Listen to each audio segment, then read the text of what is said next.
There we go. So good morning, everyone. It's good to be here and to see you folks. We're a little bit late starting, primarily because of road conditions and internet issues, and as I wanted to get as many members here as possible for today's meeting. I think we'll run around the room and introduce ourselves. And I'm Bobby Starr, Senator from Essex, Orleans County, co-chair of the task force. I'm Dan Smith, co-chair with Bobby of the task force. I'm a lawyer in Montpelier, specialized in milk market regulation. I'm Senator Randy Brock, represent Franklin County and part of Grand Isle County. Jackie Folsom, retired dairy farmer and policy director for Vermont Farm Bureau. Michael. Nice. Hi, I'm Mike Marcotte, a state representative from Coventry. I also chair House Commerce and Economic Development.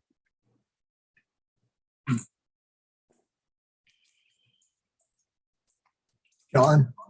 Still having trouble. There we go. Good morning. I'm John O'Brien. I represent Royalton in my hometown of Tunbridge, and I serve on House Ag and Forestry. We have Andrew. I'm Andrea Papiti. I'm an ad hoc member of the task force, and I'm a hearing officer for the Public Utility Commission. And we have our guest with us this morning, Jane. Jane Clifford, dairy farmer from Starksboro, Vermont. Yeah, so welcome everyone. And I believe this is our, we better introduce our staff. Michael O'Grady, Legislative Counsel. And Mike Verrott, Director of Operations. so, that was an oversight. Missing Michael as big as he is. And thanks, Michael, for all the hard work you're doing on behalf of the committee. This morning, we've got Dan, who's going to testify in regards to the milk marketing regulations that we run in under. And then Michael is going to give us a presentation in regards to what the costs are and how they vary from Vermont differently from other states within our milk order. So that I think it's important that the members know what the cost of production is here in Vermont compared to the rest of the region, because it's a big region with some big farms from other states. And so Michael's going to do a presentation in regards to how the federal order doesn't take into account some of the costs that our folks have to adhere to. So we've got a full agenda this morning. Next meeting, we'll talk about it later, but like to get processors in and farmers in to explain what problems they run into with pricing and just to understand firsthand how they're doing financially, as well as our processors and milk handlers, have them in for the second half of the meeting to try to get an understanding of their costs and their problems and how pricing affects the federal order pricing, how that affects their marketing ability. We're getting down to the area of trying to make a decision on if there are things that we can do to alleviate problems either on the farm or on the farm and in the processing and helping those folks. But we've heard, from people between last year and this year. So we should have a pretty good understanding once we get through today's meeting and then after the next meeting to start putting things into perspective and where we should go from that point. So if you committee members, if you know of farmers that we should invite in, please get their names in, and we can talk about that at the tail end of this meeting. But we certainly want to hear from all three categories of small, medium, and large to see how they're doing. We do know that, from Diane's reports that the farm auctions, since the price went up, the farm auctions have slowed down to some degree. And so there is an indicator there that if farmers are paid a somewhat decent price, they enjoy what they're doing and like farming and so we'll hear from those folks at our next meeting. So Dan, I don't know if you had any comments to make prior to your presentations, but I'll turn it over to you. Okay, thanks, Bobby. I think you've laid out the roadmap well. What we're trying to do in terms of provide information to the task force in advance of the task force beginning to deliberate about what to do with regard to overorder pricing in the state.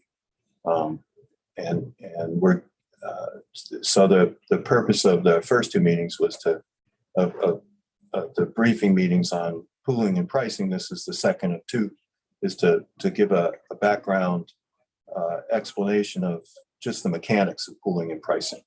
So we've done pooling in today's pricing, and hopefully Mike and I practiced. Hey, it's way better than the last time. We've been working on this for You 3 guys days. come in at 6 or? And that it all Pretty close. So part two, pricing. Geez. Okay. So a little bit of a 1 and 2, we're dealing with overorder pricing, which is called overorder because it's state action above federal milk market order minimum pricing. We looked the last time at the federal order in Maine. We had some discussion, realized that the compact really provides a very good background for what we're doing. So we're incorporating the compact into the discussion now too. And the other states of real consideration are Pennsylvania, Virginia, and California. And as we go along, we'll incorporate them, and they each have some provisions that are applicable to what we're doing.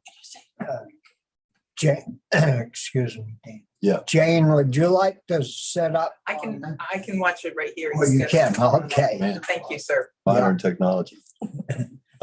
So as I laid out questions that are involved with doing this, last time we talked about pooling, and you're looking for the objective, and what is the regulated pool of milk that's subject, that can be priced under the law, and which brings into the question of the legal backdrop of what we're trying to do. So we're starting with the law, and then we move to the economics of doing it. So we're beginning to move into the economics now. With today's presentation is more about how milk is priced at the state level. And again, you have to identify the objective. Then there's an issue of the formula. Maine is brought into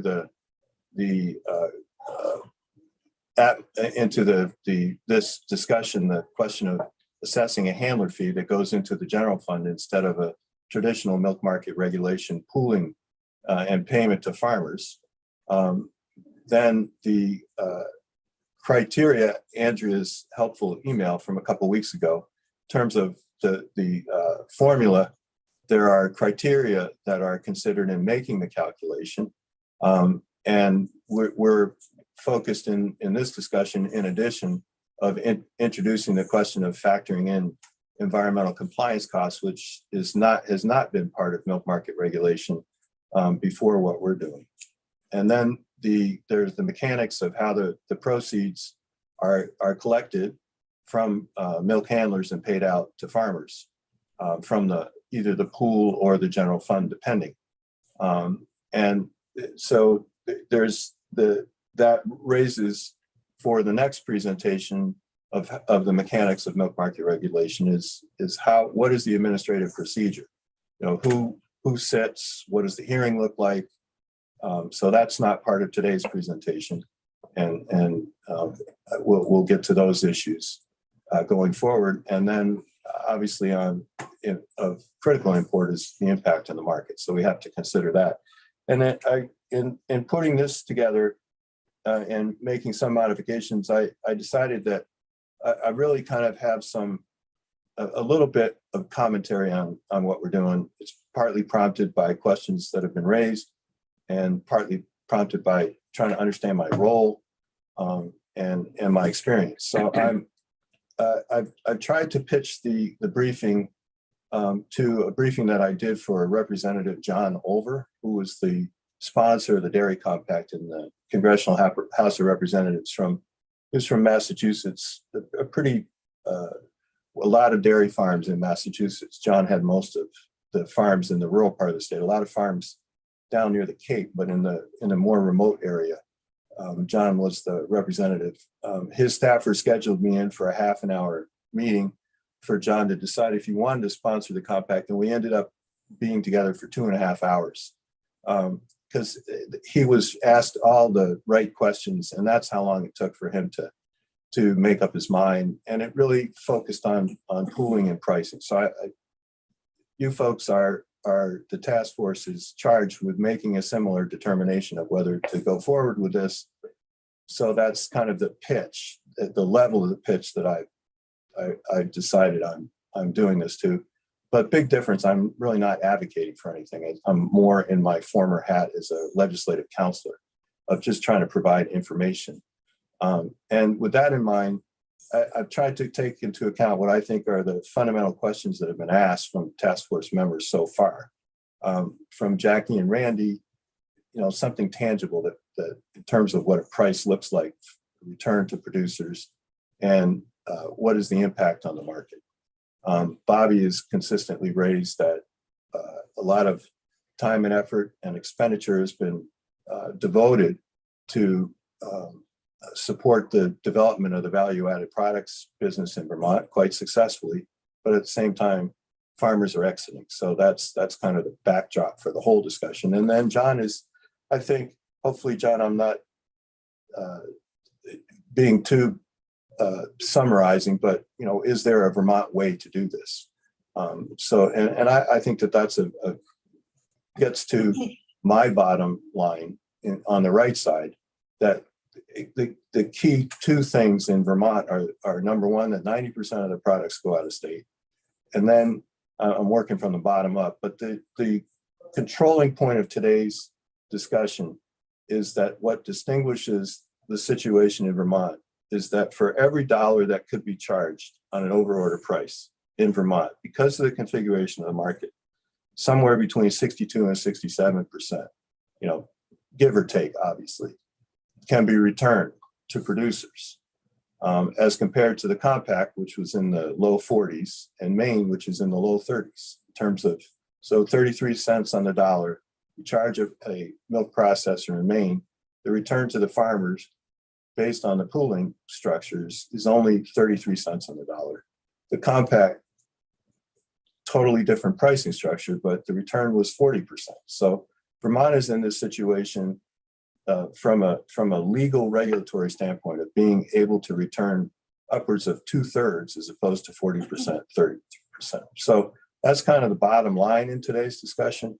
And then the evolution of milk market regulation from the federal order and state orders to today in Vermont, which is really almost 100 years. If I'm not wrong, Vermont set up a state overorder program state regulatory program in the late 1920s. So we're starting to get to 100 years of milk market regulation.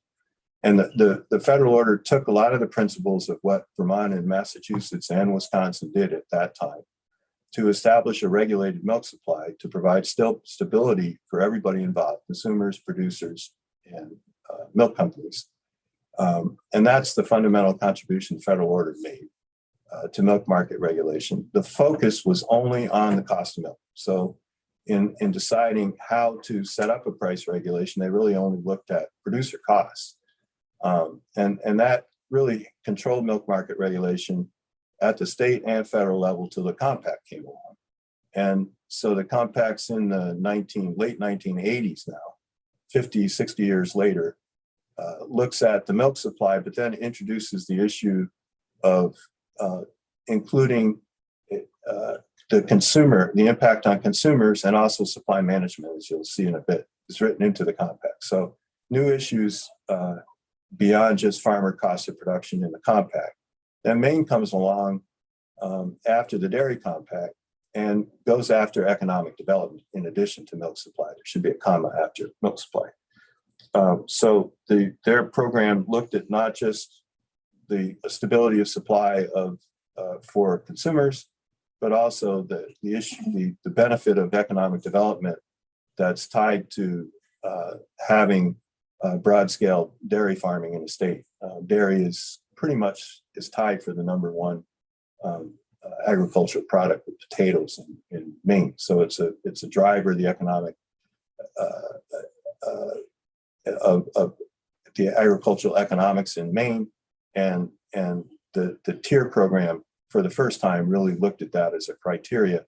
And then in addition, Maine introduced the concept of tiered payments, not just paying all producers the same price, but tiering the payments to size of the operation. So there's been an evolution from a basic federal order program to Maine, and we're kind of the next iteration. And it's really, I think, a direct response to John's question. Is there a Vermont way?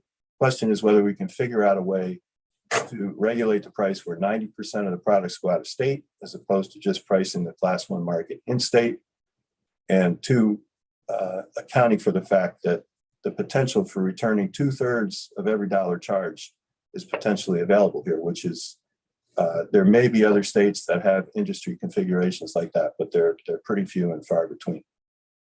So can I just ask how you got to the point that we would pay back more in Vermont as opposed to Maine? I mean, Yeah. why are we able to pay back that much more? Yeah. So in law school, you're taught to summarize your primary point, then explain it, say it again. So you get it 3 times. But Okay. that's the primary point. And hopefully you'll see it as we go through.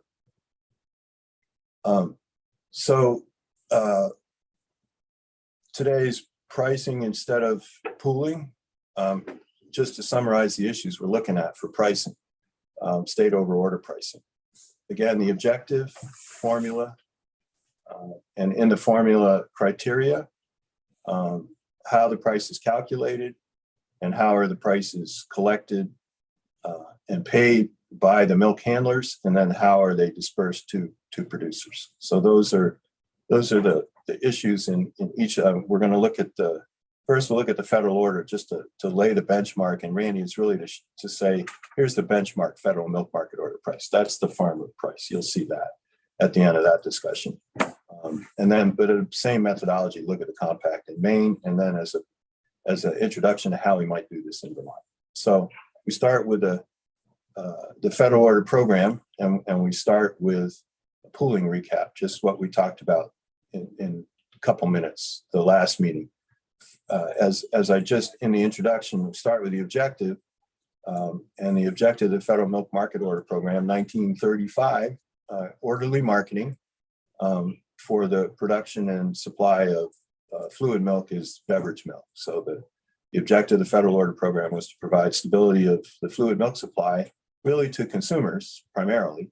And in order to assure an adequate supply of beverage milk to consumers, the function of the federal order was to create stability and orderly marketing in the milk sheds.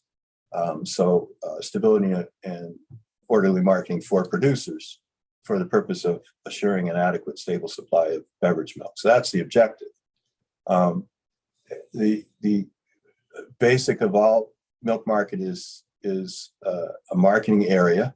So the marketing area we have 10 federal orders. The marketing area for the Northeast is in blue to the far right. The state of Maine is not in the marketing area where the products are sold, but there are 2 plants up there and the farms are all in the federal order. But the blue area, which is really New England and most of New York, a chunk of Pennsylvania around Philadelphia, below, that's the marketing area for the federal order. The marketing area is for class 1, as I said, fluid milk sales into the marketing area. It includes all the plants located in the marketing area to begin, and any plant located outside the marketing area that has a certain amounts to basically 10% of their fluid milk is sold into the marketing area. Then they're a pooled plant. So you'll see in the white areas of New York and Pennsylvania, and 2 up in Maine, which are in the Portland area. Those are pooled plants. So you have a marketing area and a pool supply for the plants. You have a pool supply of producers. We talked about this in some detail.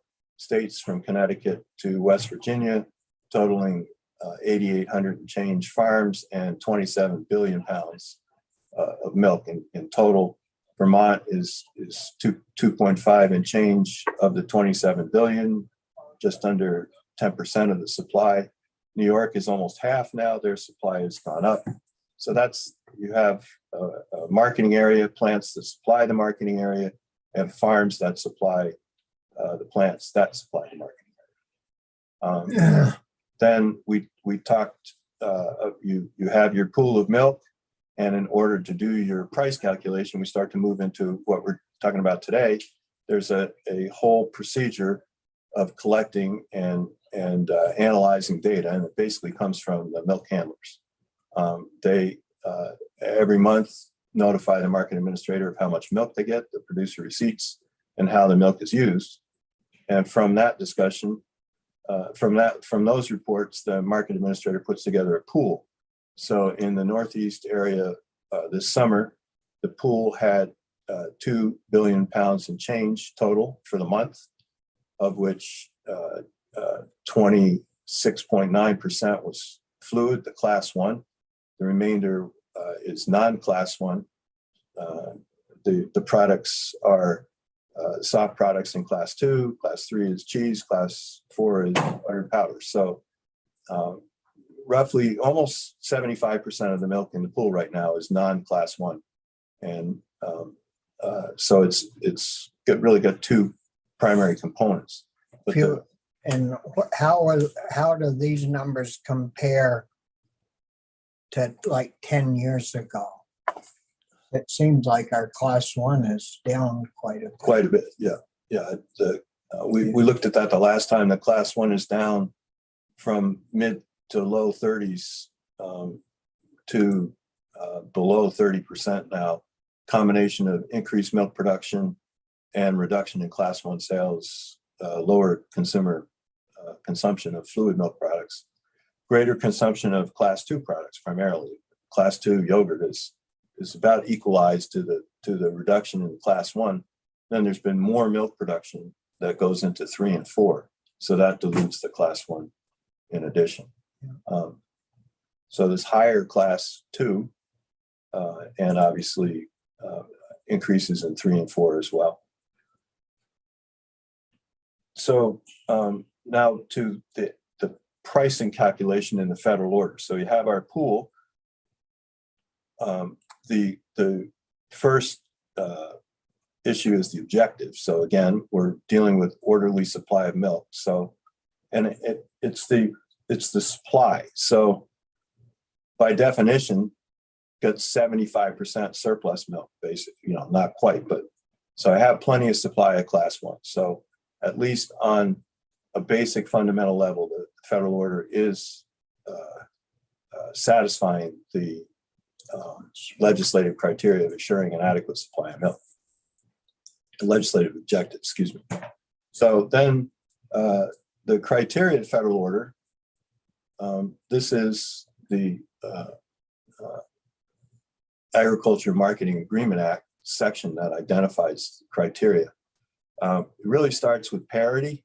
We could spend the whole morning talking about parity. Parity is really not under consideration anymore. What they're really looking at now is the cost of feed, and other market conditions, economic conditions affect market supply. But really, they're looking at the feed to milk relationship, and then the demand for milk in the marketing area. So again, at 75%, the basic criteria are being satisfied.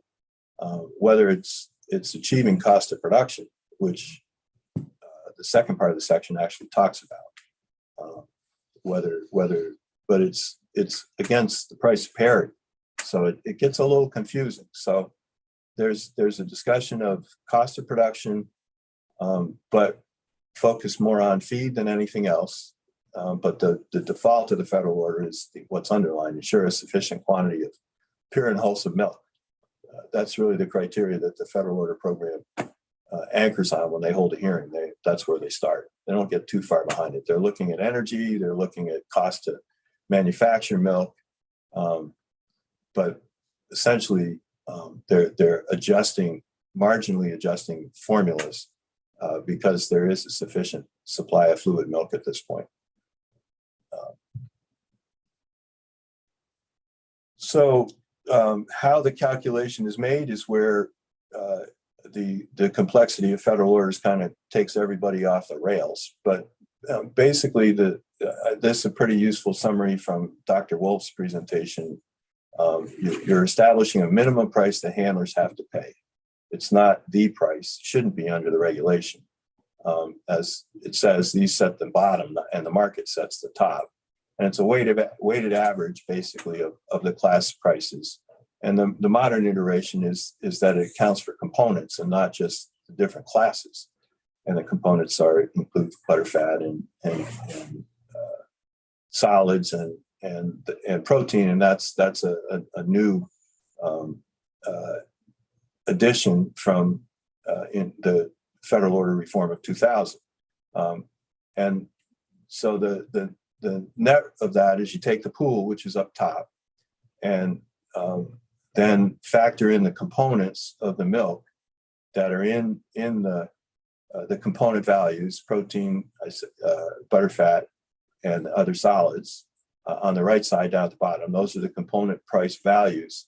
And based on that, the market administrator gets his or her monthly report and calculates the statistical uniform price, which is on the left side.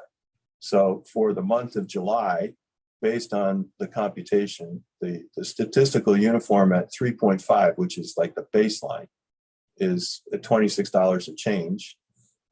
When the actual components are factored in, the statistical uniform price with actual components is quite a bit more. So if you see on the bottom, butterfat, which is kind of the base of milk, is the average butterfat of the pool is 3.89 as opposed to 3.5. So the milk produced in the Northeast now has higher butterfat content. So the value of the pool is actually higher than the statistical uniform base price. So that price for July is a high price. $27 and change is a high price, but that's how the price is calculated. At the pool level, at the producer level, the price is straight off components. So take just a second here. Dr. Wolf used a farm that produces 4,000 hundredweight a month, which is about 50,000 hundredweight a year, which is about 5 million pounds a year. So it's bigger than average size farm in Vermont. 2.5, something like that is more average. So a little bit bigger, has higher butterfat production at 4. So the down at the bottom,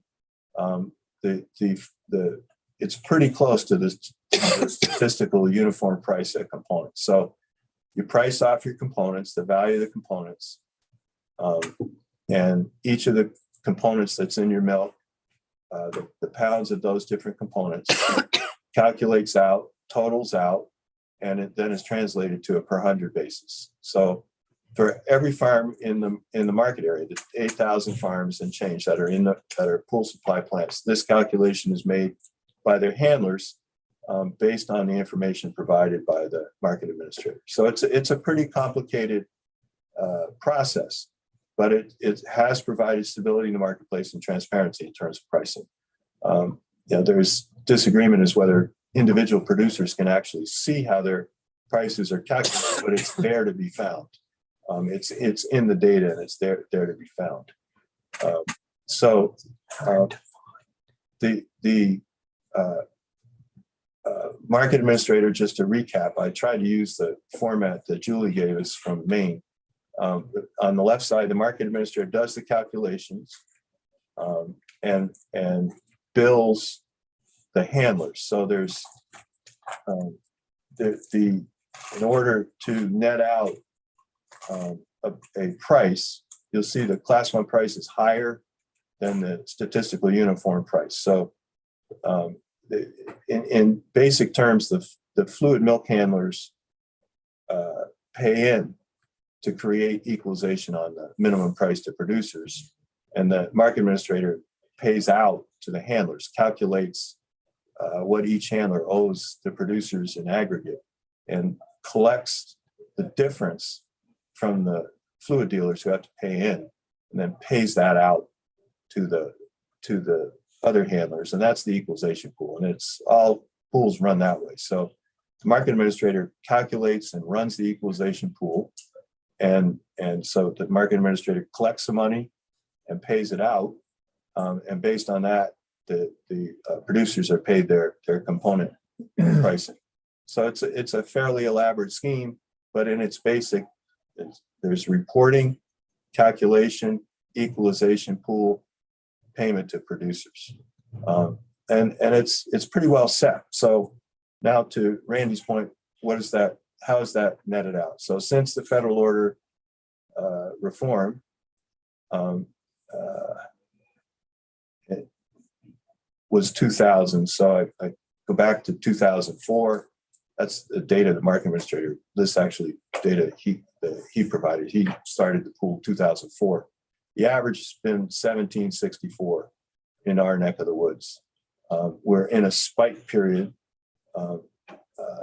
right now. It's gone up from about $18 to $25 and change in a 6 months period. So I averaged out without the spike at 1764. The average for the previous 5 years was 1710.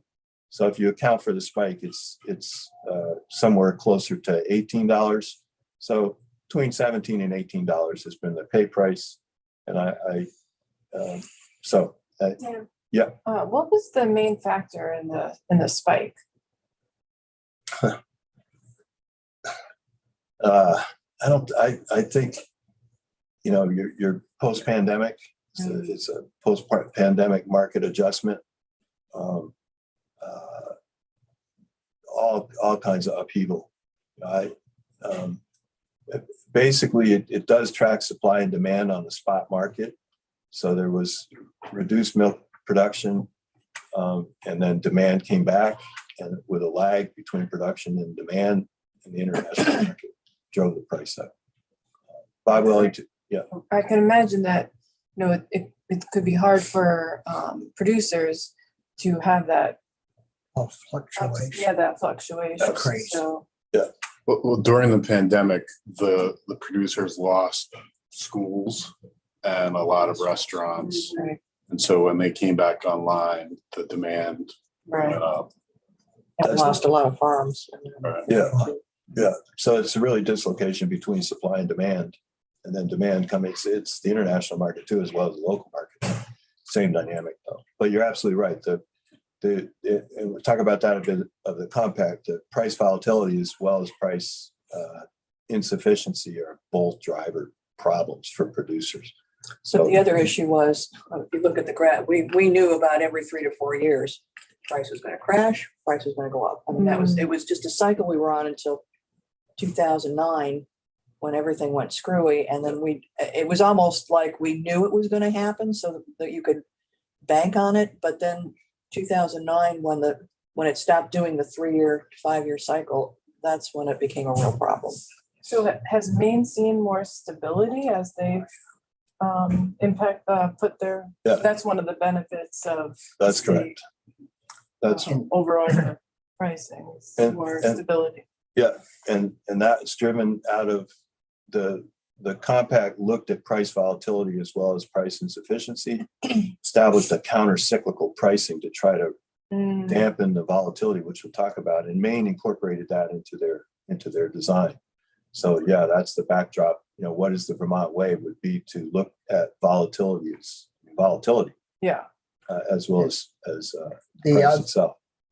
excuse me, the other issue, I've served in the ag committee forever, and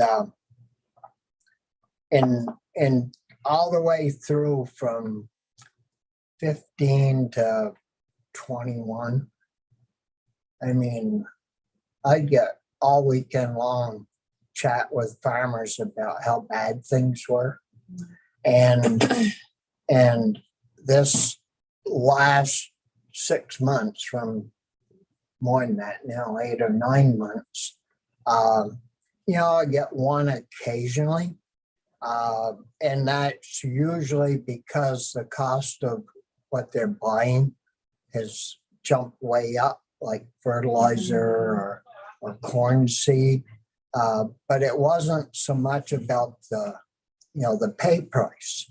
And Right. if you would think by seeing that big spike that consumers would be calling and saying, Bobby, what the heck's going on? Every time I go to the store, the price of milk, cheese, yogurt, cottage cheese has gone, out of sight, and I can't afford to buy it. I haven't received one call from a consumer. And the surprising part to me is that when the price of milk goes from $17 to 25 or $6, I haven't heard from a processor. I haven't heard from the yogurt Right. company. I haven't heard from Cabot, Ben and Jerry's. I haven't heard from any of them. Boy, Bobby, we got to fix this because, we're barely hanging on. I haven't had one call. And so it's kind of puzzling to me to think that the price jumped $10 and none of the people that are making all these fine products that we sell. Matter of fact, Cabot said if they had an automated cheese wrap and cut and wrap supply, they could even put more product onto the market and it would disappear. And so, there's a lot of room for some reason where people aren't complaining. And I don't know, I hope it all shakes out, in a positive way for everyone, because we need our processors. And our buyers, we only have 2 really. Hood buys some, but DFA and Cabot are very important to our state and our farmers and our economy. And but I don't hear anything from negative stuff. So anyways, that's where, So I think to Bobby's point, I would add that in the latter part of the recent pricing lower area, the dairy market coverage program is now available. And that's really dampened a lot of the lower price in the 2021 year. And it strikes me that there's a little bit of correlation to what Maine is doing there. It's a counter-cyclical program and it's plugged a big part of the hole in the end cycle. So I have to see what happens in the Farm Bill, whether that program it comes back. And I think the other thing, to Jackie's point, is that we're obviously in a spike period, and the spike is starting to turn and come back down. I think if you looked at 2014, 13, 14, 15, whether we're going to have a spike that's above the average. But the other issue is the feed prices way up.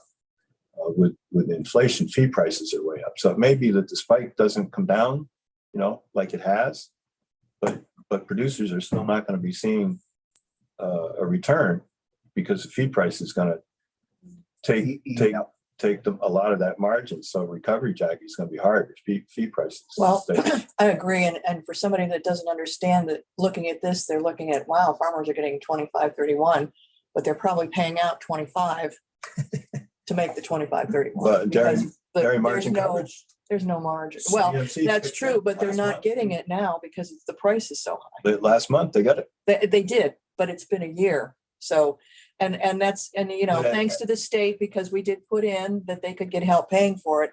And I think hopefully people will take advantage of that going forward, because we don't know what's going to happen. But that it is a challenge when you look at that and you don't, that doesn't, I don't think that statistical uniform price doesn't take into account the DMC. Right. Right. So it's another component that people don't understand, may not understand. I think that number, Dairy margin coverage. Protect- It's a program that the feds put in to help. Okay.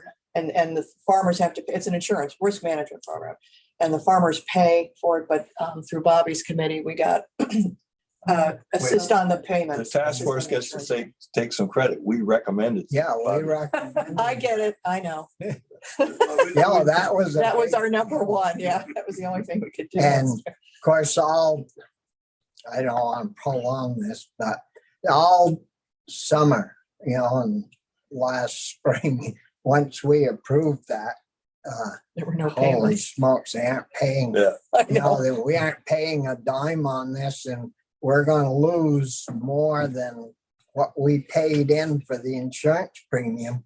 And lo and behold, I think it's gonna come out so that our people will get way more back.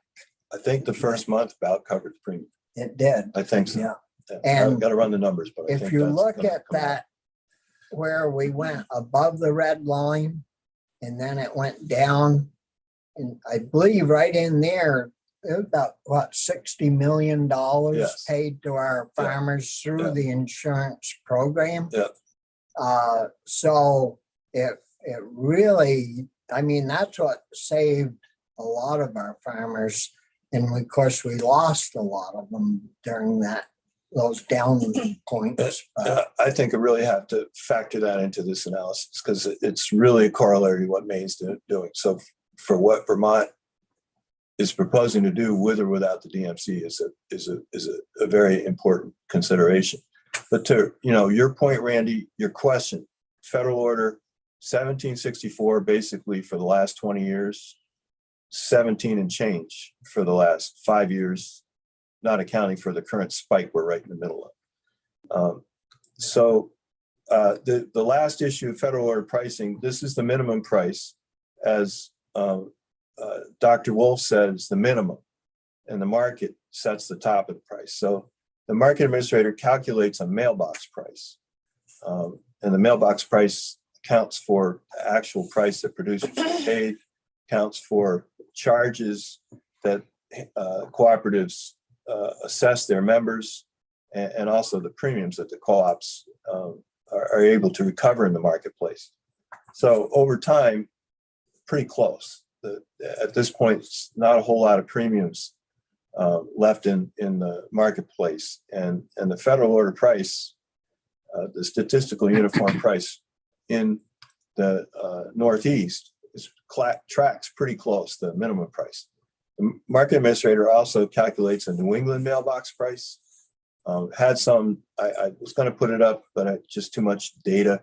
It is higher. The New England mailbox price is higher. But I think there's pretty common understanding that it's higher because of the disproportionate, until very recently, share of organic milk in the New England market, which is a relatively small amount of milk, but was priced quite a bit above the federal minimum. So I have not found it to be a really a useful benchmark. The Northeast mailbox price more, you take out the organic milk, it's really looking at the Northeast mailbox price in simple terms. People can argue with me reasonably, you should use New England mailbox price. The study that was done by the Department of Financial Regulation used the New England mailbox price. So I do acknowledge that, but I think the Northeast mailbox price does give a clearer picture. And if you use that, the statistically uniform price, now that's really what producers have been looking at in the last 5 years, $17 and change rate. That's basically the base minimum price that comes out of the federal order program. So what we're looking at is a price above that federal minimum. That's the issue of over order pricing, above that $17. That that has been the average price for how many years? Oh, almost. So, Well, no, the last 5, 17 and change, the last almost 20, 17.50. yeah. So the and- spike, so with the spike, it's going to bring that up. It's going to bring it up. But just for generally not knowledge, when we did the compact, which ran for 5 years, that was what, in the late 80s? No, No, late 90s. late 90s. That the price during that period was $16.74. 94. You're close. We'll get there. Hang in there, Oh, you're Mr. Stein. coming? We're coming. Okay. That's next. I mean, that didn't change. Here we go. So let's jump. That's a great jumping off point. So now above the federal minimum, we're looking at state over ordered pricing. As I said, Maine has added this new approach of doing over order pricing by a handler fee that goes into the general fund, and then a subsidy, a complete independent subsidy payment made out of the general fund that's tiered. So that's a new way to do pricing as opposed to the federal order program, where you assess a charge, collect it, pool it, and pay it out to farmers. So those are our two mechanisms that we can pursue if we want to do this at the state level. And then again, same basic methodology. What is the objective? Because the objectives are different in the different systems. And then what does the formula look like? So the compact really,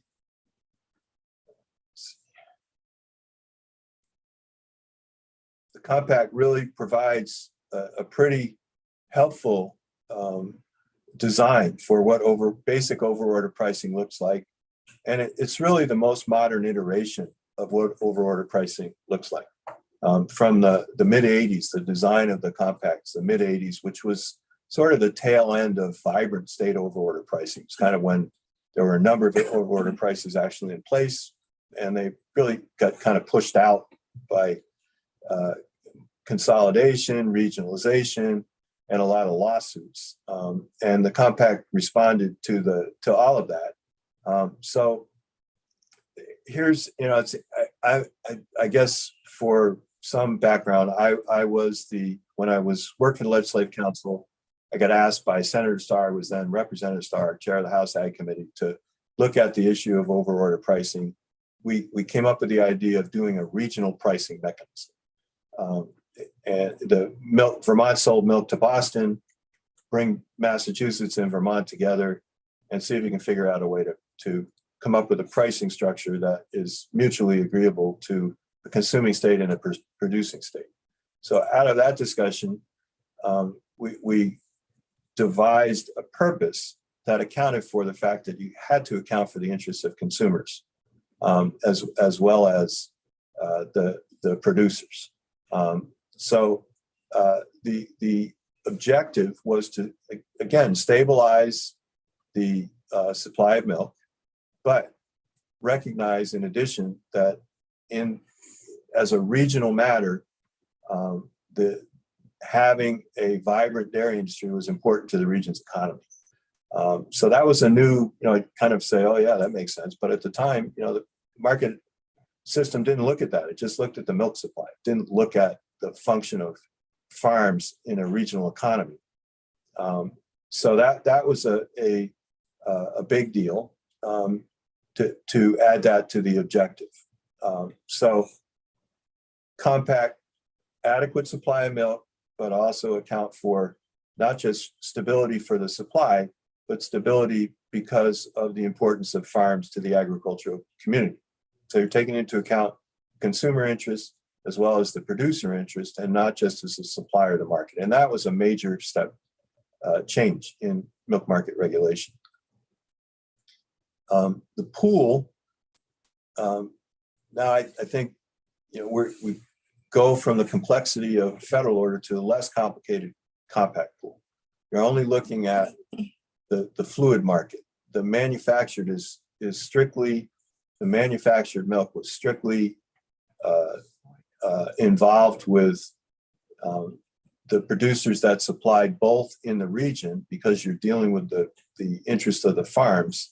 All of the milk supply benefited from the assessment, but the assessment was only on the fluid milk. So relatively simple pool, only on as it says on the top left side, the price regulation only applied to the class 1 milk that was used in the marketing area to produce beverage milk products.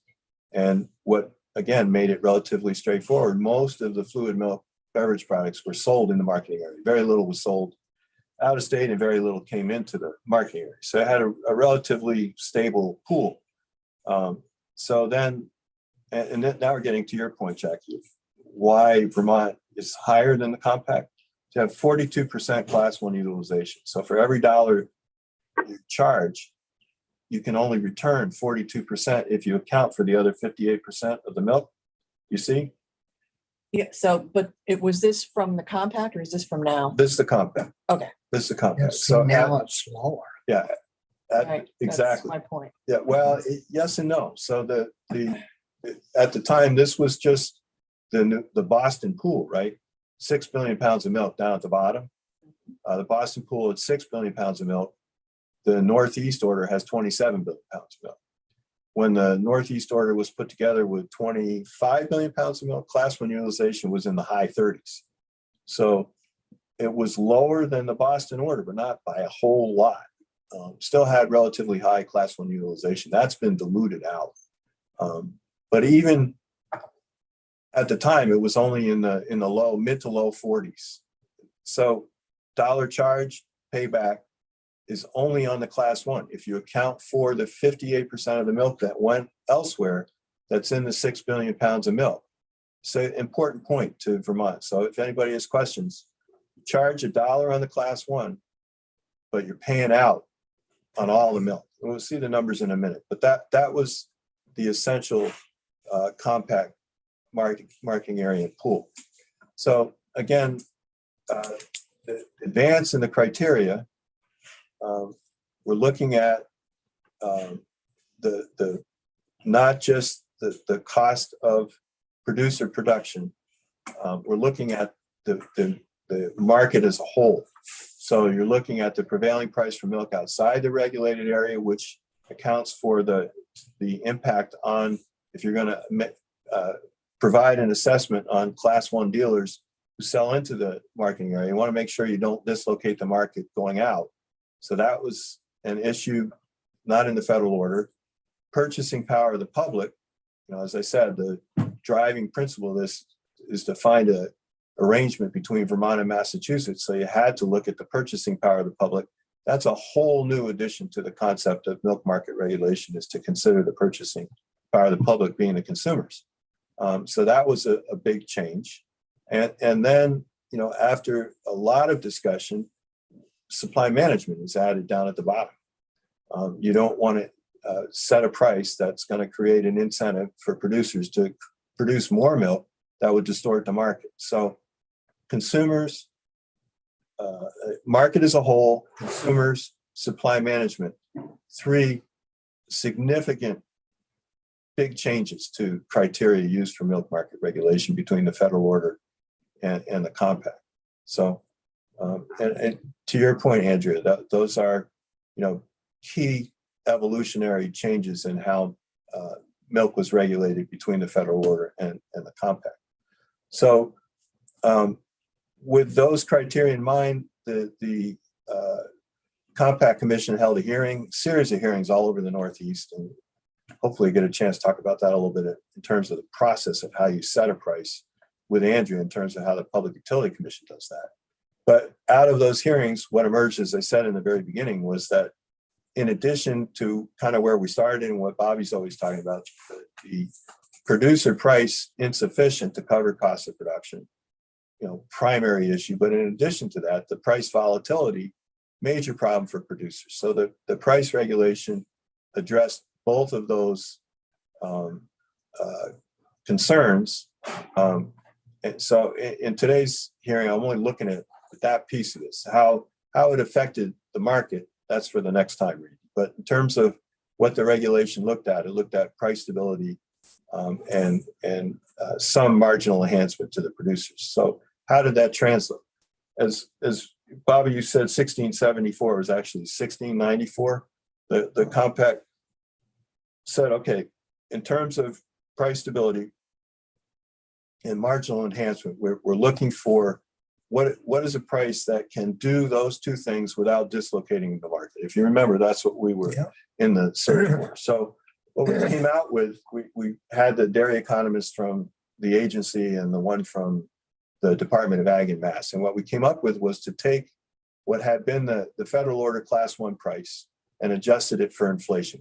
Historic period, previous 5 years to the compact, adjusted for inflation. So, that's the value of the milk.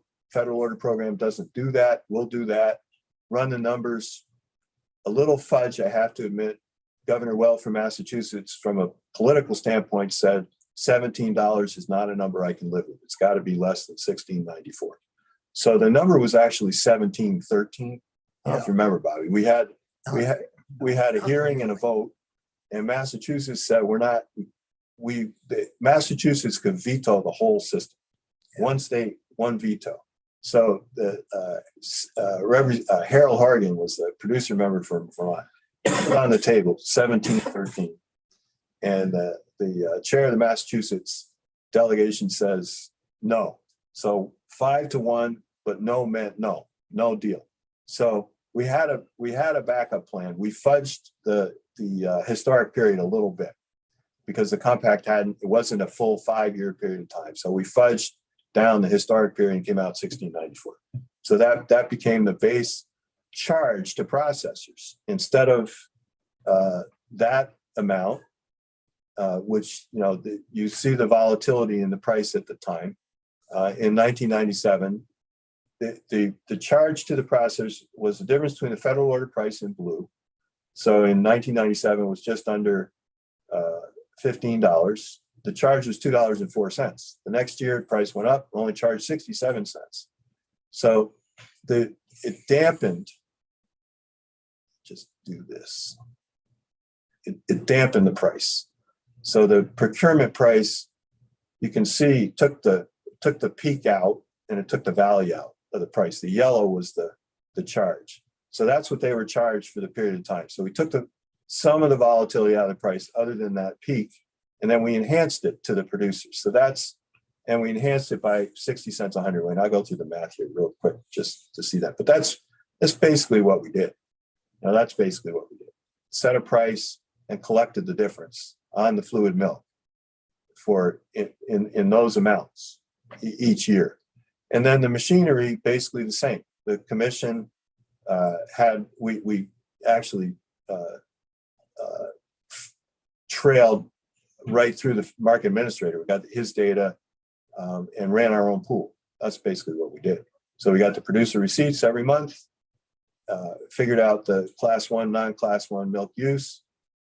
It came out to 42%. That's where the calculation of 42% came. You had total producer receipts, 6 billion pounds of milk, class 1 milk use, 42%, roughly 2.5 billion pounds. That was our pool. Then in just two examples, 1998, as I said, we didn't collect very much. 2000 was the big year, collected a lot. The average over the time, the charge to the processors, $1.36 a hundredweight.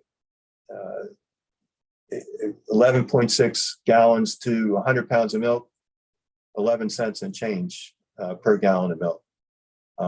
So it increased the regulated price. It did the calculation. I've never done that before. Increased the regulated price by about 9%.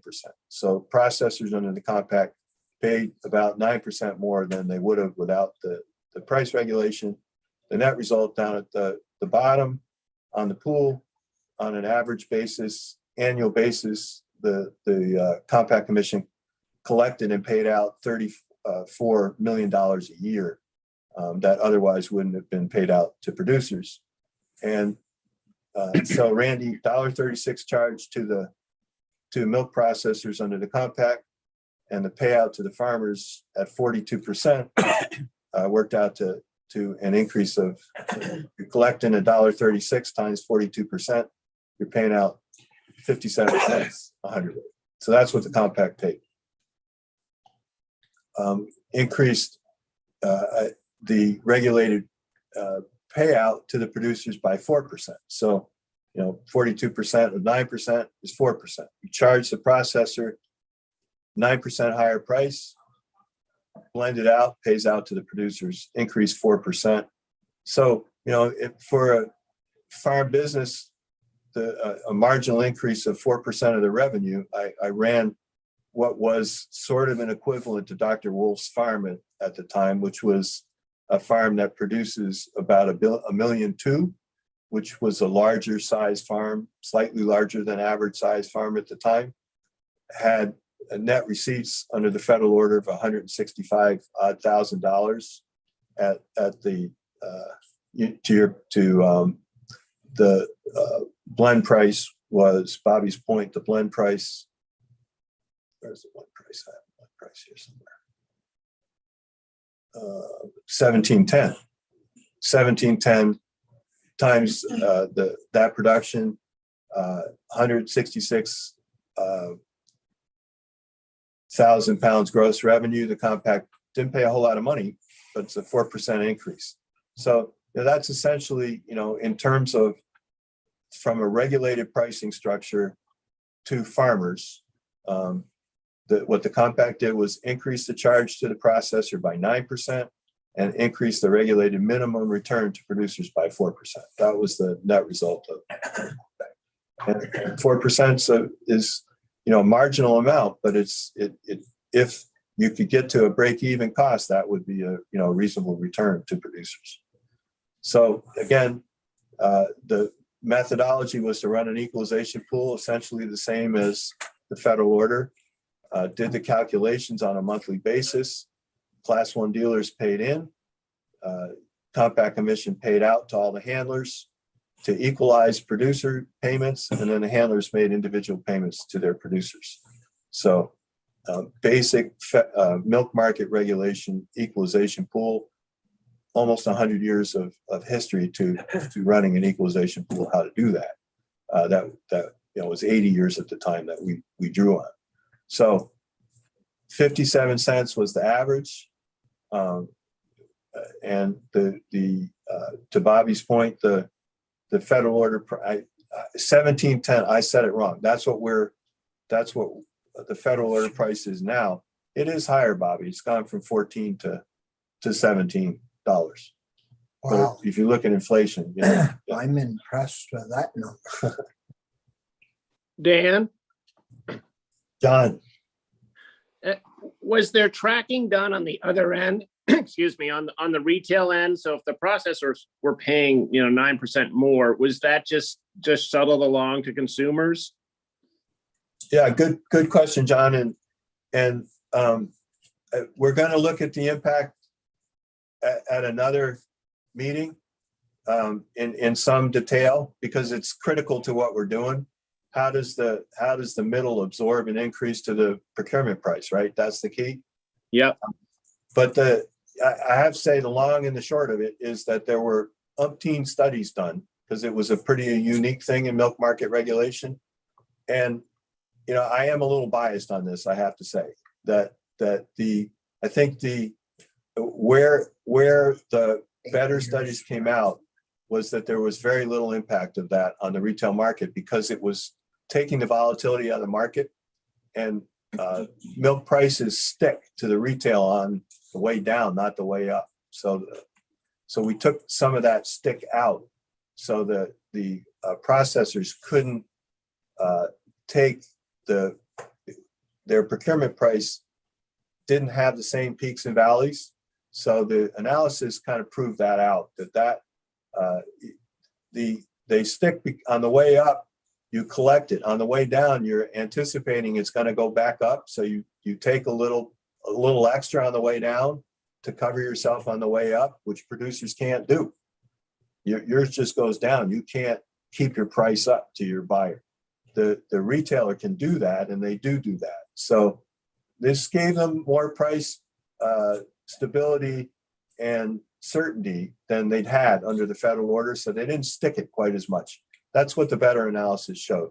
How much that was, you know, of the 11 odd cents, you know, maybe 3 cents to the consumers and 8 cents absorbed to the middle. I think that's a reasonable. There's one study that's about where it came out, John. Yeah.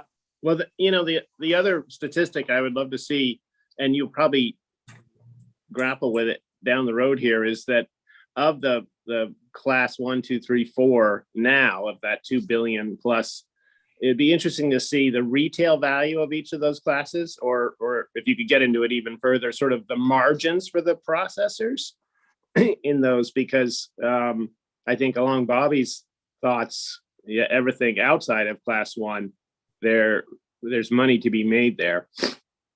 Absolutely, and that's where we've got to get to that, and we're working on identifying experts in that field who can speak to us about that.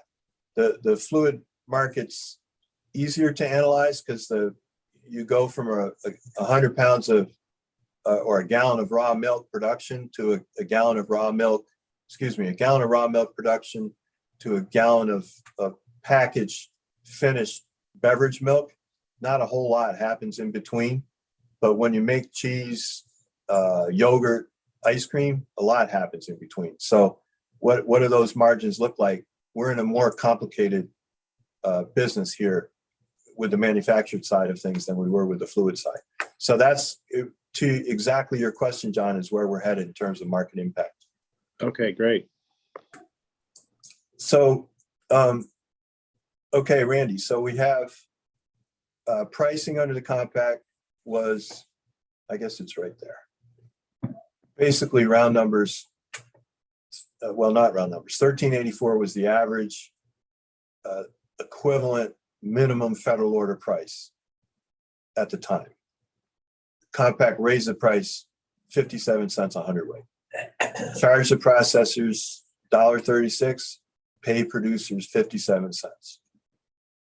So, and a marginal increase of 4% to the producers, marginal increase to the processors 9% because of the 42%. So, you know, Jackie, there's my point, right? That's the 42 compared to 65%, which we'll see in our pool under Vermont. But in the middle, we got to look at Maine. So I don't know. This is always the time. Is it too much numbers? You know, you need to take a breath.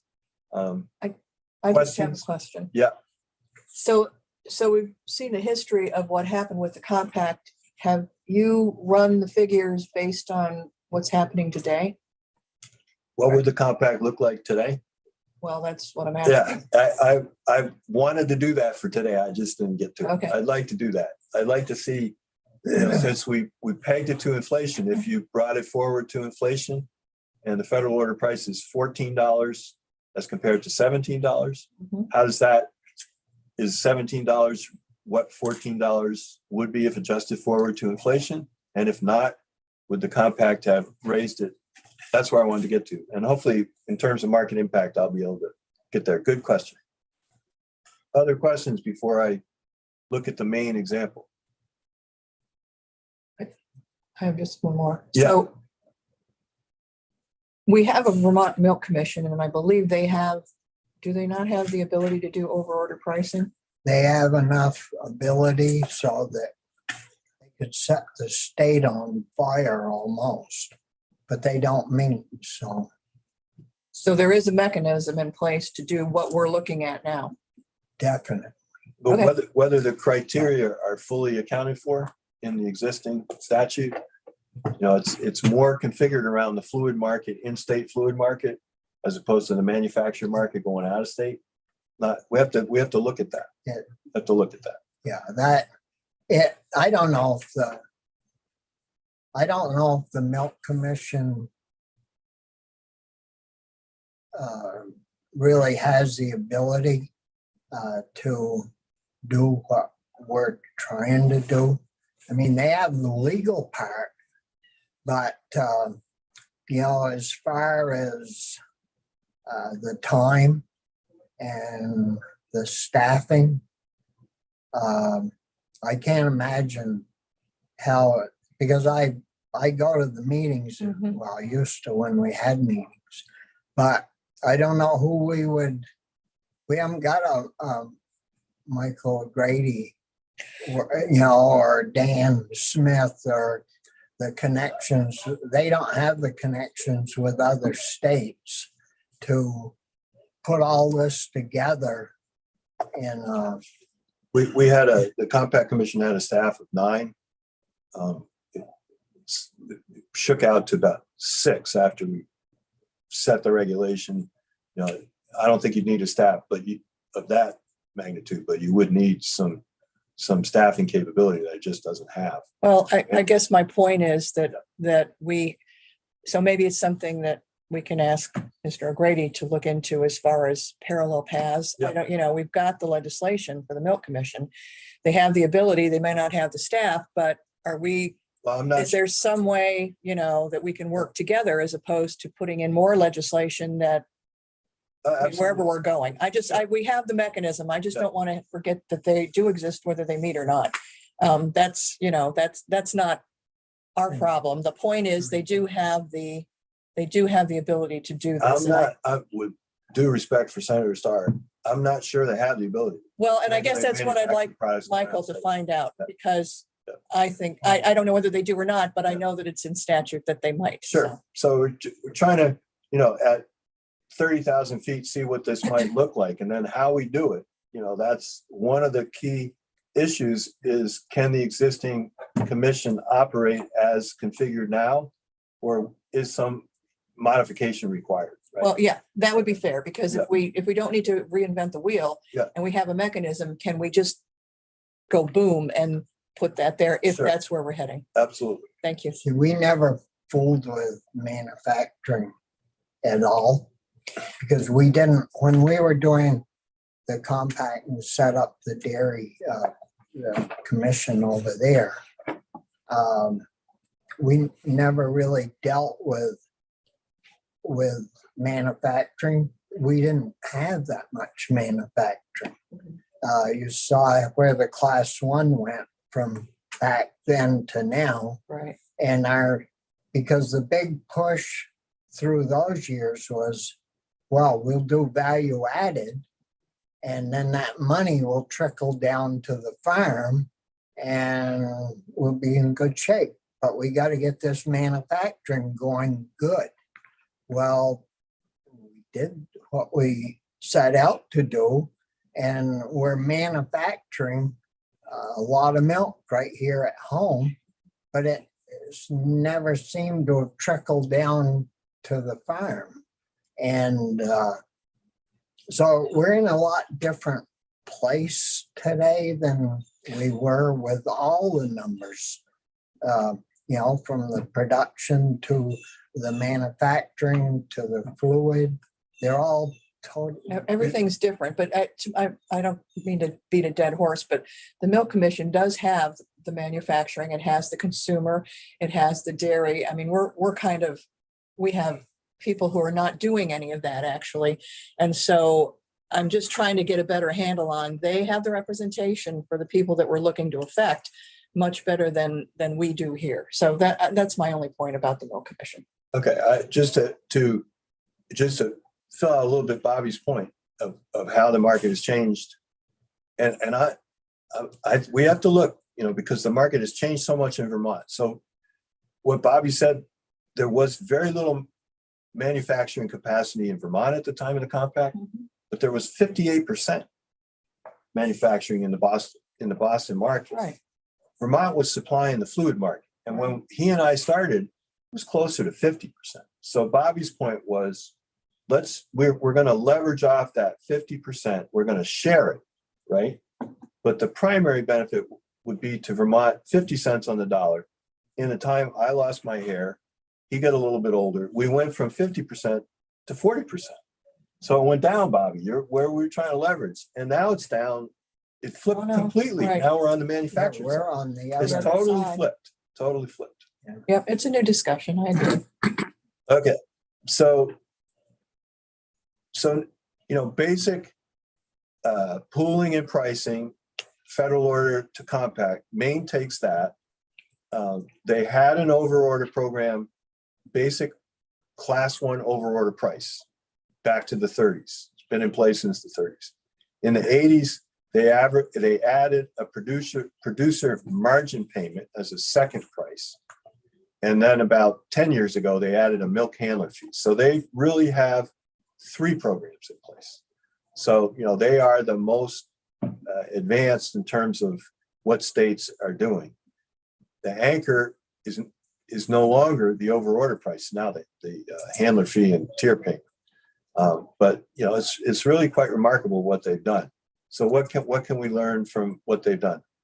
So just to look at the pool again, and I wish Nick was here because from his discussion about why my previous slide showed a big change between 2000 and I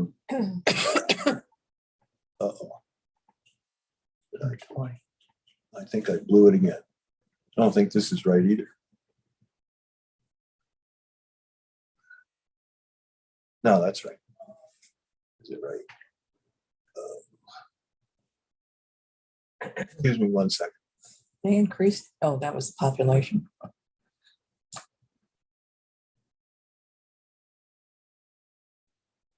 Yeah, I blew it. So sorry about this. The amount of milk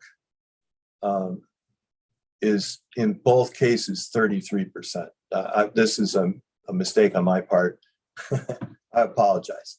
In both 2021, the percentage of milk that's used in state is 33%. That's in Maine. In Maine. So I flipped my formulas, garbage in, garbage out. I apologize. In 2000, there was more milk production in the state and more consumption, netted out to 33%. In 2021, there's less milk production and less consumption, also nets out to 33%. They've had a consistent use of milk in state of 33%. I'll correct this again, but please keep in mind that number. And really, it's the 2021 is right. 33% of the milk that they are producing of the 565. Let's just focus on this. Forget this column for the moment. I was trying to correct this for Nick because there hasn't been a reduction going out of states. That should be 33. That should be 33. 295 of 666 is 33. 185 of 565 is 33. At a consistent balance of what they're using in state as compared to what they're producing. So a third of the milk is used in state. That's what they're charging for their 2 programs, overorder and margin. Compact 42%, Maine 33%. Their total pool is 565 million pounds of milk. You charge $1 on the total volume, charge a dollar on the 33, the third of the class one, and then pull it out, same way we did with a compact, you're only going to pay 33 cents on the dollar. So, that's the key point. And, so 33% in main, Jackie, 42% in the compact will get to where 62 to 67% in Vermont. Okay. Big difference though in the tier program. In the tier program, they've established tier payment amounts for all the milk, and they're paying those numbers on the entire pool. And I'll show you that a little bit different. And so the tier program is quite a bit different in design than the over order pricing. So there's really two methodologies going on now between an over order charge, pool dilution against the total volume versus account for the entire pool in your charge and your payments. Okay, so I'll run a little bit faster because we've talked about this. The two over order programs, more traditional. Well, the first one, it was a straight class one supply. Just assure adequate supply of fluid milk, set a premium, and charge the dealers and pay the farmers. Second is this addition in the 80s, start to move to keeping farms around for farms, but still it's kind of in between. You're keeping the farms around for stability, a little bit similar to the compact, stability of the supply and the federal order. But you're diving into the cost of production adjustment where the federal order really hadn't gone. So they've got a program, two separate programs, two separate pricing. Then they add the tier program. So here, and I talked to Julie about this, she said you really need to emphasize the fact that the legislature made a major policy decision to get away from just milk supply and to get into what she terms regional economic development. You look at all of the associated impacts of dairy farms on an economy, you have a different lens. So, she's got her visualization of that, and you got all of the feed dealers, equipment, veterinarians, and she's even got the professionals in there. I've never seen that before. So you look at the, It's a big business. So that's a major change in terms of criteria of how you're going to price milk. And I think it's important, Vermont is critical to Vermont. And John's point of what does a Vermont approach look like? Vermont's most dairy dependent state in the country. So this is a key criteria objective, I think. Yes, Jack. So not to not give Maine credit, but these are things that we have talked about for years in the dairy industry. And in fact, the New England Dairy Promotion Council used to help us with broadsides that we distributed to legislators over the past couple of years about this impact exactly. So it is something that we all need to continue talking about, and economic development is important. And we do include banks and stuff because of all the loans, that farmers have. But so I have two questions. But let me just respond to that. Okay. The point is, existing milk market regulation criteria written in statute, other than Maine, don't account for this. So you're talking about it in terms of all the support network that goes on, but it's not in the regulatory criteria other than in the state of Maine. Well, okay, so Yeah, we talked. And I that's thought we for did talk- sure is not in the state milk commission criteria. okay. So my two questions are, what has the impact been on Maine farms? Has it resulted in stability in the number of Maine farms? Mhm. And what is this program self-supported just by the cost to the handlers? Or is it, because it's a leading question. I know it isn't. So I just like to have answers there. Absolutely. I'm So trying to play lawyer here. the second question is in this production, this presentation. The first question's in the previous. Depending on Mike and my technical facility, I may be able to go back and show the stability. But in answer to your first question, Julie put in a slide that shows Maine as compared to the rest of New England, the relative loss of farming operations, Maine compared to the rest of the region, clearly less in Maine than elsewhere. So, Okay. yep. Yeah, they've done well. Okay, so the criteria, and to what you said before, the criteria for the first two program, the first program is really what's in, if I'm reasonably confident when we look at the state of Vermont's criteria, you're going to look at assuring the supply of beverage milk. You're not looking at manufactured. So you're looking at the premiums. What is the value of the milk? Make sure you're capturing the value of the milk. Now that's basic milk market regulation. So what they do is incorporate the prevailing premium in the Southern Boston market into the Maine market, comes out at $1.04. That's their first charge to the dealers. The second is the additional adjustment off the producer margin. Just focus on the producer margin. They do a cost of production study every 3 years, and they make an addition to the margin.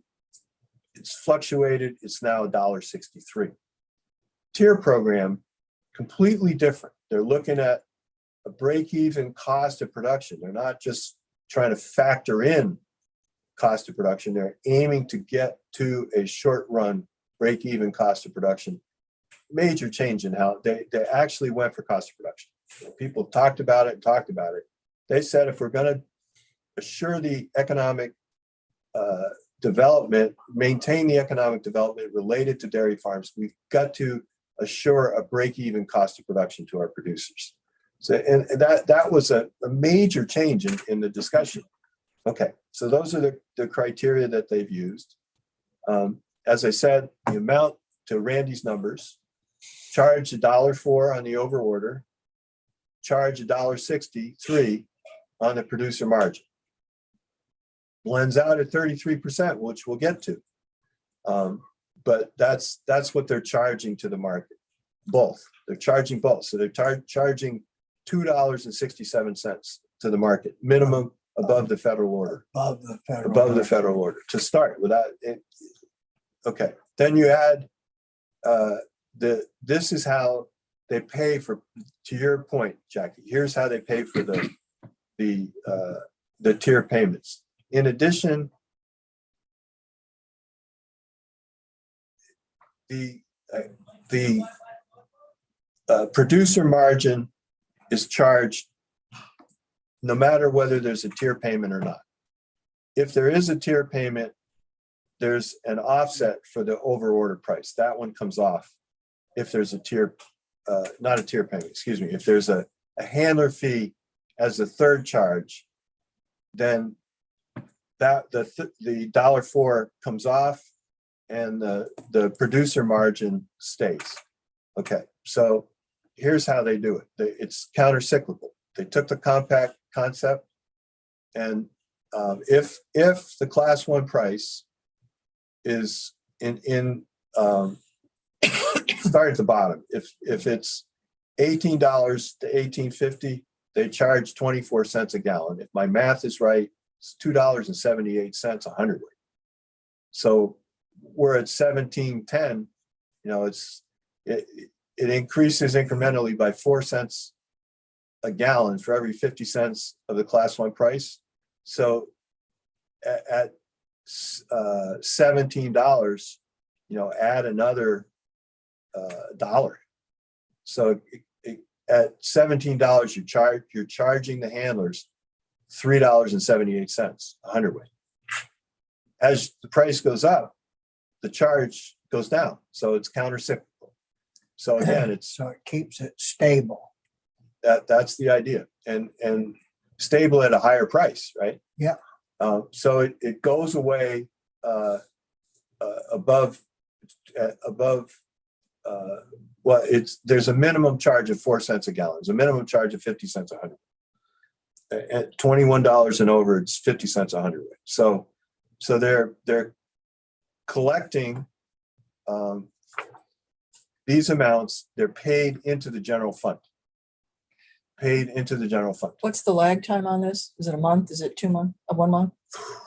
See if I know the answer to that one. It's got to track the federal So it'd be reporting. 6, 8 system, weeks, I would maybe? think. Yeah, I don't know the Okay, answer. that's okay. Thank you. Okay, so we have, Dan, Dan, John, yeah, that red line there, should it be the opposite? It seems like that it goes down, as the class 1 price goes up. well, no, this is below $18. Oh, okay. So when it's $17.50, it's 28 cents. You see?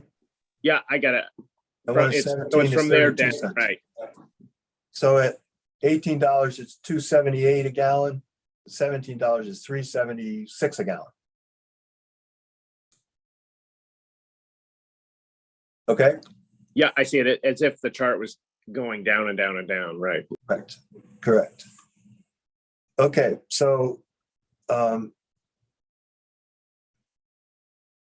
payments, charged to handlers, paid to producers. 3rd payment goes into the general fund. That's how they're regulating the market in Maine. But they're only regulating the 30, they're charging 33% of the milk. They're not charging, they're charging 33% here. And they're charging 33% here too, because the handler fee is only on the milk used in state. So all 3 only on the 33%. 2 of them paid to producers. 3rd one goes to the general fund. So this was intended to say, look at 1764. So let's just look at the last 5 years, 1710, and here we are, John. Going the wrong way. At 1710, they've been charging $3.76 a hundredweight. That's where they are over the last 5 years. They've been collecting a lot of money, 370, 375 round numbers. To your point, Bobby, that's been the consistent procurement charge. The federal order has done its thing, but the Maine Milk Commission is straight lined it, similar to the compact. Okay, here we are to your point, Randy. What does the price look like? At $1.04, at 33%, what the producers see is 34 cents. It's really to your question, Jackie. Right now we're at compact 42 cents on the dollar, Maine 34 cents on the dollar. On the producer margin, $1.63, fluctuating from 15 cents to $1.68. Currently, $1.63 is paying, collect $1.63, pay 54 cents a hundredweight. Just to point out, it's a little confusing. If there's a tier payment, the overorder premium is backed out because the minimum for your tier, the base price is the federal order price. 17, so she's using August of last year, which is pretty close. So the average has been 1764 for the last 5 years. Sorry, yep, no, there we are, sorry. Last August was 1769. So that's a pretty good straw for how the tier works, how producers get paid. The base price that they use to measure is the federal order statistical blend price, minimum price, 1769 for August. You add the overorder premium, so the new minimum is 1803. So they don't double count that 34 cents. Okay, you with me so far? So maybe. Yeah. How often do they get paid both? Do you know? Did Julie send you a breakdown of when the price drops, they get paid both? You know what I'm saying? Oh, absolutely. Oh, good. No, I'm going the wrong way, but yeah, here we go. You'll see it in a minute. Okay. So there it is. Okay, so Tier 3. if the combined, so in the tier 3 and 4 payments last August, no payments, to your point, you see? Mhm. So So it's at a Because it was certain above, it was level. above the, yeah, okay, got it. so Above that that line. that's the concept of the tier. You let's see if I there are the tiers. So multiply by 170,000 pounds of production in the first tier, up to 500,000 pounds in the second, up to 760 pounds in the third, and then over 760 in the fourth. So pretty small, and so what you're aiming for on the right side, that's the break even. That's what they're aiming for. So they make a payment of the difference between 2305 in tier 1 and 1803, $2.97. Hopefully the math adds up. And how often do they do the cost of production? Because 2019 is really screwed. Good question. Every 3 years, and Okay, this was Julie's presentation last fall. They've actually adopted a whole new structure. They've raised everything. So yeah, but so this is a little out 6 months later, but just from a baseline, this is what they were doing for almost 10 years. So, okay, Randy, to your question, actual numbers. In the very small farms, they were paying $3 a hundredweight. In the farms up to 500,000 pounds of milk, which is still small, they were paying $2.30 a hundredweight. And since we're pretty close to the average, that's what they've been doing for the last 5 years. So they've been paying $1.53 blended down to 57 cents plus 2.33. They're paying close to $3 at a 500,000 pound farm, and I 54 cents instead of 57. So the increased revenue of just the tier 13%, increased revenue with the 2 payments combined. They're increasing the regulated minimum base price to a farmer by 16%. So the compact was at 4%, Maine's at 16%. so why did they add the tier program on top of the other one that they had? I think two reasons. One, they wanted to get to an actual short run break-even cost that you could have a better running chance of a farm staying in business, that the other cost of production producer margin adjustment couldn't account for, because that one is built into their pricing structure, built up pricing structure, producer, wholesale, retail to the market. Mhm. So they're accounting for the market as a whole instead of just the producer on that one. This looks at just the producer, trying to keep the producer maintained at a short run break even cost. And that is, I think, their major advance, is to say, we're going to look at cost of production for itself and build a program around doing that. So whether we can do that is a question, but they did it in Maine. And now to your point, how did they do it? It's not all coming out of the margin, right? Right. Okay. So for the cost of production adjustment, the $1.63, they're running equalization pool, basically the same as the federal order, basically the same as the compact. The Maine Milk Commission calculates producer receipts, class 1 utilization in the state. The handlers report. There's basically 3 handlers. They report to the Maine Milk Commission. The Milk Commission does the calculation of what the utilization is, 33%. Runs the equalization pool, collects from some, pays out to others, pays out 54 cents to producers, equalization. Second is actually done by each milk plant. The overorder premium is actually collected and administered by the milk plants. It's audited by the Milk Commission, but there's no equalization pool. It's calculated based on the class 1 utilization of each handler. So it's different.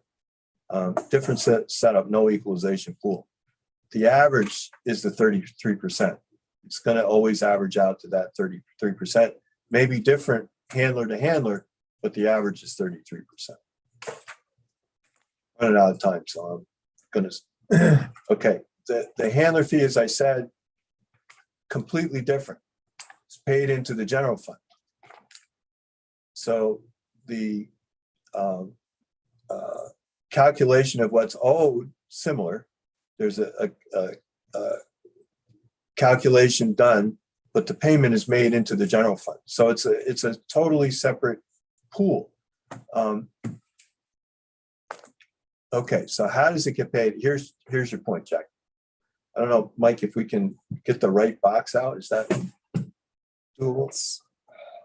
It's on, it's that blue button right there. It's just telling you that the meeting's live stream. Okay, yeah, perfect. So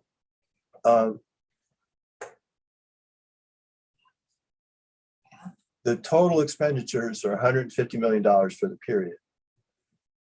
So what the general fund, the handler fee receipts are $59 million. What's collected is 3.7 at the bottom every year, but what's paid out 7.9. So the 2.5, they allocated 2.5 out of the general fund. In addition, they're paying out more than they're collecting. Right out of the general. Right out of the fund? general fund. Yeah. That's It's a my big point. help. That will not be popular. No, that's my Out of the point. general fund, Yep. you aren't gonna be able to spend all the money you're gonna have left over this year. That's I know. this year. Well, that's what they said last year and the year before that we. And this is organic and conventional milk, correct? It's across the board because Yeah, not very much organic milk. It's Okay. essentially conventional. Yeah. But no doubt, but it's not an insubstantial amount of milk that's being collected. Can I just ask a quick question? Sure. So I know we're talking about the payouts to the farmers, but what's the administration costs to actually run the program? It's pretty, so they have one full-time staffer at the Maine Milk Commission.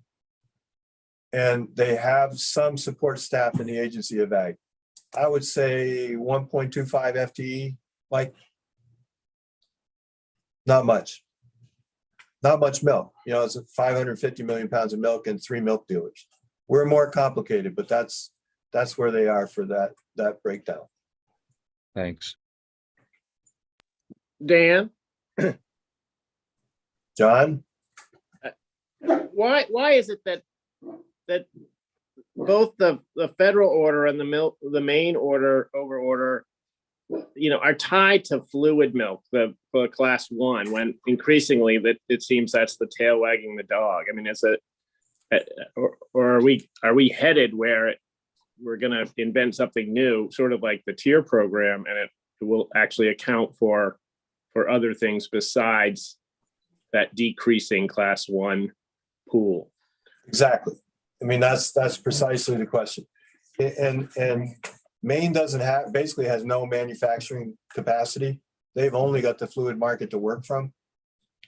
So that is the dog, but the dog isn't very big anymore in Maine. So, yeah, but you're absolutely right. The federal order has not adapted to the change. Question is whether we can figure out something that doesn't adapt to the change here in Vermont with all of these different elements involved. But, you know, to the one, there is some coming out of the market and some coming out of the general fund in what they're doing. And that's why I think you got to factor in what DMC is doing. The Maine is doing this independent of the DMC. They don't deduct for DMC payments. They're doing the payments out of the general fund in addition to the federal order general fund payments. Well, they shouldn't deduct the TMC. That's a risk management program on behalf of the farmers. So- It's had nothing to Well, do with, They don't sign up. They Right. don't get they it. don't get it. But where the main producers come out, right, is they have the four programs in But the- operation, really. The 2.5 million doesn't calculate into much per hundredweight that the state is throwing in. I don't believe. I Yeah, don't know if you ran those numbers. 40 cents, 40 cents a hundred. Yeah, I mean, that's not I mean, we paid our farmers 50 cents a hundredweight 25 years ago, direct payment. Yeah, I remember that. Yeah. I thanked you very much too. So, you know, when we get to the impact on the market, this is what we have to look at, right? We have to look at how these numbers would correlate to what a Vermont setup would look like. So that general fund budget line, is that an average or is that that has to be adjusted every year, right? That's the point. That I'm learning as I go along. I made Okay, 2 mistakes the last time around, so I'm learning. okay, I believe that that's the baseline, and then so you're paying out 8, you're collecting 3.5. You've budgeted 2.5. You have to make up not only the 2.5, you have to make up the difference in the shortfall. right. And That fluctuates. they haven't adjusted the handler fee. I mean, the program's been in place for 12 years. They haven't adjusted the handler fee. Federal order prices have come up some, so the amount that they're collecting has gone down. Another thing that's happened, DFA is pulling milk out of state. So the charge is only on the milk that's used in state, and DFA is pulling milk out of state. So there's less collection than had been designed into the program. So do we know why we're doing that? Are they using it somewhere else? When they bought in the Dean bankruptcy, Mhm. they got one of the Boston plants. So they have a Boston plant, they have a Maine plant. So they can move processing down into the Massachusetts plant, then it comes out of the pool in Maine. So they've contracted the pool in Maine. Why they're doing that? You know, Well, I would hope it would be to benefit their farmers, but the problem is that we can't assume that whatever milk is being processed in Maine will always be processed in Maine. Same here. So that it's a challenge because milk moves so much and it can move it anywhere. difference though is in order for the milk to move in Vermont, you got to move the plants. Cabot's got to move, Ben and Jerry's got to move. Otherwise the milk's going to Or be the used. other Well, plants if we're that looking at have- value added. Yeah, well, that's what we're looking Well, at. okay, That's well, what we're looking at, right? Okay, so I'm over time, so I'm that's what we're looking at, right? Is the value added market here. So we went over, this is what the Vermont industry has become, a value added business. Yeah. With a few big plants and a oh, series sorry. of smaller plants. We're producing all of the products in the market now. It's quite, the only one I can't find, and I if anybody, hermetically sealed class 2 products, I don't know what that is. I don't know what that is. I don't know what that is, but we're producing, everything else in the state of Vermont, which 15 years ago, we were on the class 1 side. It made some ice cream, but not all, and some cheese, big change. So this is what our pool looks like, kind of summary. In the NAS numbers, 2.6 billion pounds of milk. Agency numbers, 560 farms. We have, of the 560, 150 odd are organic. Of the 2.6 billion, 165 is organics. And then we have this developing niche of on-farm production that is a little hard to shake out because the figures include goats and sheep. So some percentage of on-farm production as well. But the broad volume is in the manufacturer business now. It's no longer in the fluid business. Yeah, that flipped right over. Okay, here's our pool, and now we're getting to the end and to your where we started, Jackie. 82% of what is used in Vermont is coming from Vermont. And so it's a self-contained dairy industry of almost 2 billion pounds of milk, of which 1.6 in the audited numbers from the market administrator, 1.6 out of 2 is produced and used in the state now. Try to factor in, the additional milk that's not federal order pool milk. Try to, account for the goats and the sheep to the extent I can. It doesn't move a whole lot. So it's roughly 82% of the milk, roughly 2 billion pounds of milk. That's our pool, in-state use. So then in terms of the overall pool, and here's the answer, 62% is what is being produced in Vermont, subject to a regulation, whether you're going to legally, not a matter of economics, just from a legal standpoint, 33% in Maine, 42% in the compact, 62% if you just look at the Vermont milk. We talked with the law professor about using the New York milk. If you do that, run the pool against the total, you add the New York milk at that point, you can return 67 cents on the dollar. Say, those New York guys that come into our market, Mhm. they have to be treated just like our farmers. Isn't that how we got into a challenge with the compact? No.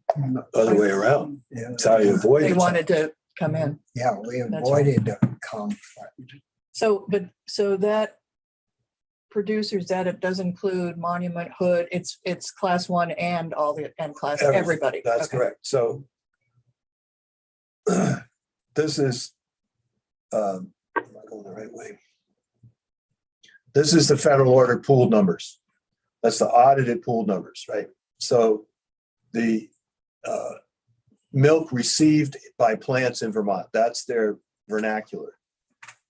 Those are the pool plants in Vermont, is 1.6 billion pounds of milk. That's DFA, Hood, Booth Brothers, Commonwealth, and Cabot. Essentially, there's Monument Farms is in there as well. It's a pooled milk. Yeah, I noticed. Whether it's price, different issue, but it's pooled milk. So that's the audited pooled milk used in Vermont. And then there's an additional 365 million pounds coming in from outside. There may be some New Hampshire milk.